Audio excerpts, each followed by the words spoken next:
Hey, this is Moritz and welcome to this new episode of All About Aviation. Many people traveling by plane typically don't care too much about the plane itself. Some might be able to tell that they are flying on a Boeing or an Airbus, but knowing the exact model is rather unusual for your typical airline passenger. So if passengers typically can't tell apart airplane models, they most certainly won't be able to tell one engine from the other. Just like airplanes, their engines are not all the same in terms of brand, model, or technical specs. There are three major engine manufacturers that you need to know about: General Electric, Rolls-Royce, and Pratt & Whitney. General Electric, often abbreviated with GE, and Pratt & Whitney are US-based manufacturers, while Rolls-Royce is based out of the UK. There are more than those three, and one more brand that I want to name at least is CFM International, a joint venture between GE and Safran Aircraft Engines based out of France. I mentioned CFM International because they provide the engines for the all-famous Boeing 737 and Airbus A320 line of aircraft.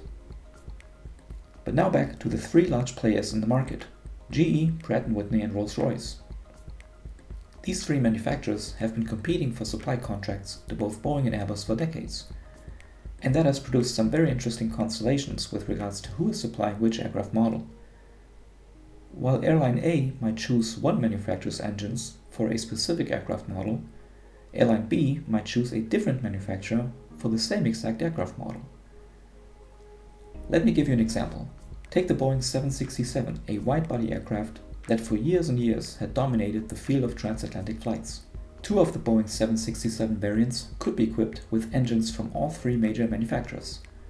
As aviation enthusiasts, we are very familiar with that fact, and we even know the exact model of engines that the Boeing 767 could be equipped with. To be more specific, Delta Airlines, for example, operates a lot of their 767s with GE engines.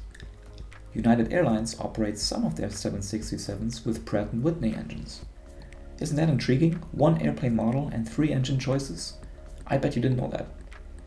But how does that make sense? And why do different airlines choose different engines for the same exact aircraft model? Well, airlines like to have choices. Let's take large carriers like, again, Delta Airlines from the US. They don't buy their entire fleet of planes at the same time. Their fleet, like the fleet of essentially all airlines, grows over time, with new aircraft entering service, while older aircraft are removed from the fleet. An airline's fleet is designed to serve a variety of routes. Network carriers like Delta Airlines often follow a multi-purpose routing strategy, serving international flights with high-capacity aircraft, while also offering business travel on domestic routes, typically with small aircraft. This requires different aircraft not only between domestic and international flights. Even on international flights, depending on the destination, airlines might use different aircraft on those flights as well. And as if that would not be difficult enough already, an airline's network strategy will change over time, given that passenger demand changes over time as well. So essentially, an airline's fleet of aircraft is never final. It undergoes constant change and requires short, mid, and long-term planning. And that's basically fleet management. Now, let's say an airline already operates aircraft that are equipped with GE engines. These engines, of course, require maintenance. And then it makes sense for the airline to equip other aircraft with GE engines as well. This will save a lot of money in maintenance because of the commonality of the engines across the fleet. Also, parts or even the entire engine is interchangeable between aircraft, which saves time and saves money.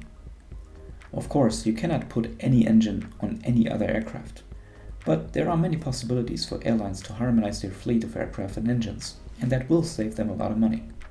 And that's ultimately why airlines like to have engine choices, and why one aircraft model can be equipped with different engines. And yes, an airline's choice of an engine does not only go back to their existing fleet of engines. An engine choice, first and foremost, goes back to its performance capabilities that of course need to match the airline's requirements. For example, with regards to fuel efficiency, engine reliability, required maintenance cycles, range capabilities, and many other factors. As always, I hope you had fun watching this episode of All About Aviation, and if you did, please give this video a like and comment below. All for now, and speak soon.